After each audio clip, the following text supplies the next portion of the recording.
कुमकुम भाग्य की कहानी ने अब एक ऐसा मोड़ ले लिया है जिसने दर्शकों की धड़कनों को तेज कर दिया है। शिवांश की जान अब सच में खतरे में है, लेकिन वही प्रार्थना है जो अपनी जान दांव पर लगाकर उसे बचाने के लिए हर हद पार कर रही है। पूरा हॉस्पिटल दहशत में डूबा हुआ है। गोलियों की आवाजें, टूटते कांच, भागते लोग, हर तरफ अफरा तफरी मची है। ऐसे में प्रार्थना घायल और बेसुध शिवांश को किसी तरह खींचती हुई उसे हॉस्पिटल के अंधेरे बेसमेंट तक ले आती है। उसकी सांसें तेज चल रही हैं, चेहरा डर से पीला पड़ चुका है, लेकिन वो हार मानने वालों में से नहीं है। बेसमेंट की ठंडी दीवारों के बीच वो शिवांश को जमीन पर लिटाकर होश में लाने की कोशिश करती है, लेकिन तब तक गुंडों को भी ये एहसास हो चुका है कि उनका शिकार नीचे ही कहीं छुपा है। एक गुंडा कहता है, अगर ऊपर नहीं मिला तो नीचे ही होगा, चलो बेसमेंट की तरफ। और फिर शुरू होती है एक नई दौड़, जिंदगी और मौत की। इस बीच प्रार्थना को याद आता है कि शिवांश को बचाने के लिए उस खास इंजेक्शन की जरूरत है जो ऊपर के वार में रह गया है।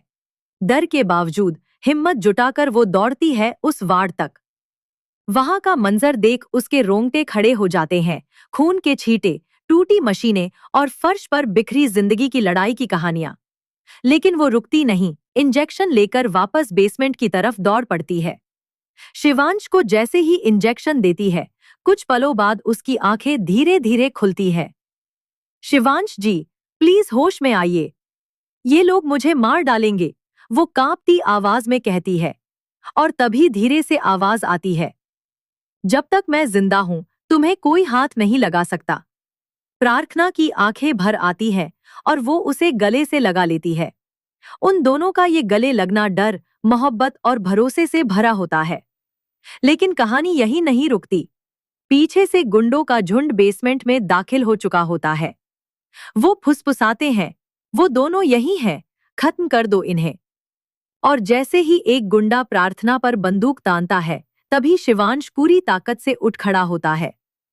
जो इंसान कुछ पलों पहले बेसुध था, अब दुश्मनों पर टूट पड़ा है। गुंडे चौंक जाते हैं, लेकिन शिवांश अब रुकने वाला नहीं। वो एक एक करके सब पर वार कर